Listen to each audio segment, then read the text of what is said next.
Saudações, leitores e seguidores do Instituto Liberal. Eu sou o Lucas Berlanza e esse é mais um IL Flash, aquele momento da semana em que a gente elenca os 7 artigos que mais impactaram, que mais fizeram sucesso no nosso site oficial e nas nossas redes sociais. E hoje o nosso IL Flash começa com uma crítica ao parlamento brasileiro, em específico ao segmento político que nós nos acostumamos a chamar de centrão na nossa nova república, esse período da história política brasileira que nós estamos vivendo. É um artigo de autoria do Gabriel Wilhans, Uma Vitória do Fisiologismo. O artigo repercute a eleição para a presidência da Câmara dos Deputados e do Senado Federal, recentemente realizada, em que nós tivemos as vitórias de Arthur Lira, do PP, e também de Rodrigo Pacheco no Senado. Ele destaca que os acordos que foram feitos para a eleição desses parlamentares, em especial a figura de Arthur Lira, não foi um acordo costurado em cima de emendas parlamentares tradicionais, recursos que, como diz o Gabriel, se sabe pelos mecanismos de transparência a que parlamentares efetivamente se destinam. No caso das emendas, um eventual desvio ou corrupção em uma obra feita com o dinheiro que é obtido no acordo pode ser diretamente atrelado ao parlamentar em questão que recebeu aqueles recursos. O que aconteceu foi um total de 511,5 milhões de reais, diz o Gabriel, foi liberado para o Congresso em janeiro. É verdade, diz ele, que o pagamento dessas emendas é obrigatório, mas a data do pagamento fica a critério do governo. E o pagamento às vésperas das eleições para as mesas diretoras não parece ter ocorrido por acaso.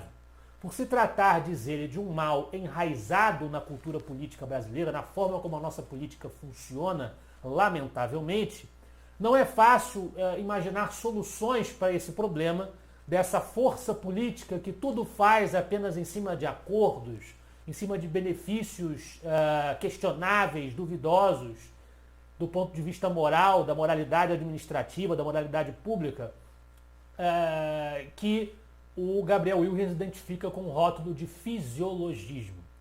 Ele vai dizer que existem 3 grandes males na política brasileira hoje, 3 grandes grupos que ele vai criticar, que seriam o lulopetismo, o fisiologismo, que é o tema do artigo, e o bolsonarismo, os apoiadores mais radicais do presidente da República. E ele diz que como não se tem uma solução óbvia para combater o problema do fisiologismo, o caminho necessariamente haverá de passar pela divulgação das ideias do liberalismo, e é isso que o Instituto Liberal se encarrega de fazer através das suas iniciativas e através dos seus articulistas. Ele argumenta que quem diz que a associação com o Centrão é um preço a pagar para destravar reformas, ignora que, na verdade, muitas dessas reformas não estavam travadas, dependeriam apenas de uma organização melhor, de uma iniciativa do Poder Executivo. Essa é a análise, a opinião do Gabriel Wilhans.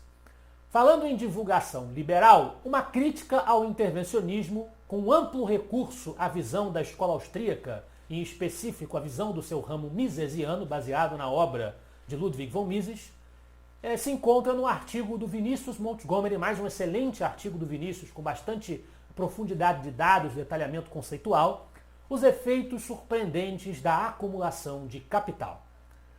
Ele faz uma menção ao fato de que, apesar da oposição feita por aqueles que têm uma mentalidade anticapitalista, e o Mises tem uma obra sobre isso, justamente a mentalidade anticapitalista, analisando os gatilhos psicológicos e sociais que levam ao surgimento de oposições a um caminho capitalista, a um caminho de aposta na economia de livre mercado, a propriedade privada dos meios de produção e a liberdade de iniciativa, valores que o liberalismo defende, são fundamentos para o desenvolvimento efetivo de uma nação, porque permitem que o indivíduo que se beneficia do fato de poder dispor dos bens como proprietário deles e do fato de poder livremente entrar na competição do mercado, que é o que quer dizer a livre iniciativa, sem privilégios, sem proteções a estes ou aqueles, permite que o indivíduo se concentre nas atividades que ele quer, em que ele quer se concentrar, o que maximiza o seu grau de satisfação pessoal, que é importantíssimo para o desenvolvimento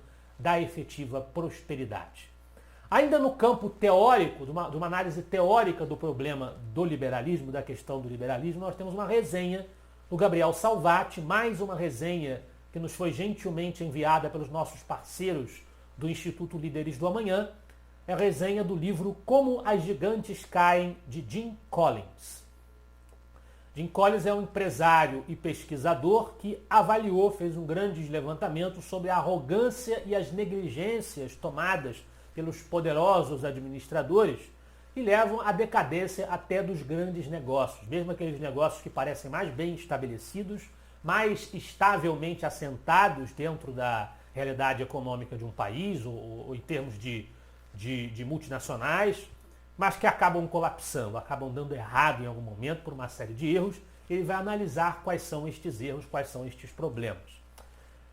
É uma análise bastante útil para quem deseja ter o seu próprio negócio, quem deseja se destacar em algum ramo e tem que estar atento às dificuldades e problemas que podem surgir ao longo do caminho como empreendedor, como administrador de empresas. Da teoria para a conjuntura, uma crítica aos governantes. Agora, se o Gabriel Wilhans havia criticado o governo Bolsonaro pela sua ligação com o Centrão no Parlamento Brasileiro, na eleição das presidências das casas legislativas, nós temos um articulista crítico aos governadores dos estados, muitos deles de oposição ao presidente Bolsonaro. É o artigo do João Luiz Mauad, A Distopia Progressista de Dória, Covas et Caterva. É uma crítica aos governantes, em especial os tucanos, que eu acabei de mencionar, né? O governador do estado de São Paulo, João Dória, e o prefeito da cidade de São Paulo, Covas, Bruno Covas, pelas suas atitudes contraditórias de pregarem a imposição de restrições por parte do Estado à dinâmica da economia, à dinâmica do ir e vir dos cidadãos de São Paulo, os paulistanos e os paulistas, e ao mesmo tempo para si próprios não, ao que parece, se orientarem por essas mesmas restrições, e demonstrarem uma grande distância, um grande abismo em relação à vida, ao cotidiano dos cidadãos que vivem sob seus governos. Ele cita o caso do João Dória indo para Miami, no momento em que fala em intensificar restrições em São Paulo, e do Bruno Covas na mesma linha, indo ver a final da Copa Libertadores da América entre o seu Santos Futebol Clube e o Palmeiras.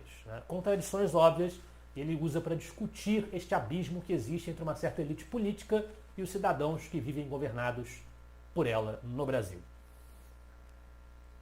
Aí nós temos um artigo da Bárbara Prete, novamente uma contribuição do Instituto Líderes da Manhã, ainda analisando a conjuntura, analisando o quadro econômico nos últimos anos da nova república desde o Plano Real. Ela faz uma análise do comportamento da economia no artigo Não são as coisas que estão mais caras, é você que está mais pobre. Ela diz que é muito claro quando se analisa ao longo da história, desde o Plano Real, que estabelece a moeda real em julho de 1994, no governo de Fernando Henrique Cardoso, que os produtos, por conta da economia de mercado, foram sim ficando mais baratos. Mas o valor da moeda, ao invés de se valorizar, de aumentar com o passar do tempo, ele decaiu, o que consequentemente diminuiu o poder de compra dos brasileiros. Por isso, a próxima vez, diz a Bárbara, em que você ouvir, o leitor ouvir, a famosa frase de que as coisas estão muito caras, pense um pouco que, na verdade, elas não estão caras, elas estão mais baratas. A moeda que nós temos é que não está valendo muita coisa. Na linha ainda de análise econômica, também do Instituto Líderes do Amanhã, o Caio Ferola nos traz o texto O que devemos aprender com os erros da Argentina. É uma lista objetiva dos dados que apontam o desastre da economia argentina. Esse tema volta e meia é analisado aqui no Instituto Liberal porque chama a nossa atenção um país vizinho que segue um caminho tão hecatômbico, tão desastroso, e que, depois de uma experiência de tentativa de governo liberal com Maurício Macri, acabou elegendo os peronistas, os kirchneristas, novamente na figura de Alberto Fernandes. O resultado nós estamos vendo. O governo dito liberal de Macri fracassou e, com isso, resolveu se apostar em apostar mais alto ainda na receita que deu errado. Essa é a triste realidade dos nossos irmãos argentinos. Na liderança, também uma lista, mas uma lista de dados positivos, uma relação positiva, na verdade. do nosso Guilherme Santoro, ele que é um articulista novo, está começando a escrever para o Instituto Liberal, já com grandes contribuições, no seu texto A Desburocratização como a única via para o futuro do trabalho. É uma lista bastante didática de medidas que deveriam ser tomadas para desburocratizar o Brasil, para acabar com a situação emperrada da nossa economia. Esse foi o nosso IL Flash de hoje. Eu espero que vocês gostem dos artigos e dos debates proporcionados pelo Instituto Liberal. Semana que vem estaremos de volta. Afinal de contas, para nós, você é a parte mais importante da sociedade. Até a próxima.